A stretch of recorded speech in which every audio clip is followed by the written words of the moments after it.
Ibigay po natin ang continuation ng game schedule sa PBL Reinforced Conference 2025 simula October 14 hanggang October 31, 2025.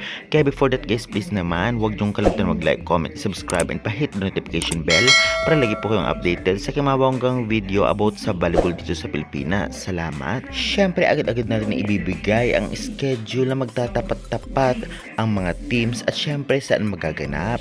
Narito po at ating tunghayan. Una maghaharap nga ay ang Cherry versus Akari Chargers 1:30 PM, susundan 4 PM ng Sauce Coffee versus Galleries. At huling magtatapat ay ang Creamline versus Petrogas 6:30 PM, venue Smart Araneta Coliseum. Sa October 16 naman ay ang maglalaban Signal versus Farmfresh 1:30 PM, Capital One versus NX LED 4 PM, PLDT versus Chocomucho 6:30 PM, venue Smart Araneta Coliseum. October 18, 2025, magaganap ang labanan ng Petrogas versus Charity Go 4 PM, Galleries versus Creamline 6:30 PM, venue Capital Arena, Ilagan City.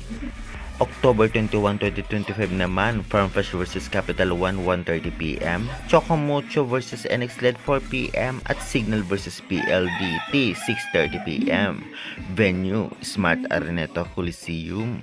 Magaganap naman ang laban sa October 23 na magaganap sa Fail All Ecoil Arena. Unang magtatapatan Charity versus Galleries 1:30 PM, Akari versus Petrogas 4 PM at Creamline versus Sauce Coffee 6:30 PM. Sunod na magtatapatan nga sa October 25 na magaganap sa City of Pasay Arena, Iloilo. Unang maghaharap 4 PM NXZ versus Signal at PLDT versus Farmfresh naman 6:30 PM. Sa October 28, 2025 naman, magaganap sa Fail All Ecoil Arena. Una magtatapatan Galleries versus Akari Chargers 1:30 PM, Petrogas versus Sauce Coffee 4 PM at Creamline versus Charity Go 6:30 PM. Samantalang October 31, 2025 naman, ang venue ay sa Fail All Ecoil Arena. Una magtatapatan Signal versus Capital One 1:30 PM, Farmfresh versus Chocomucho 4 PM at NX LED versus PLDT 6:30 PM. Wow, kitang-kita nga natin na talagang maganda ang magiging bakbakan. Para sa mga natitirang mga game schedule ay i-upload ko kapag nag-update na ang PVL Management sa kanilang website. Pa-subscribe naman for more valuable updates. Salamat!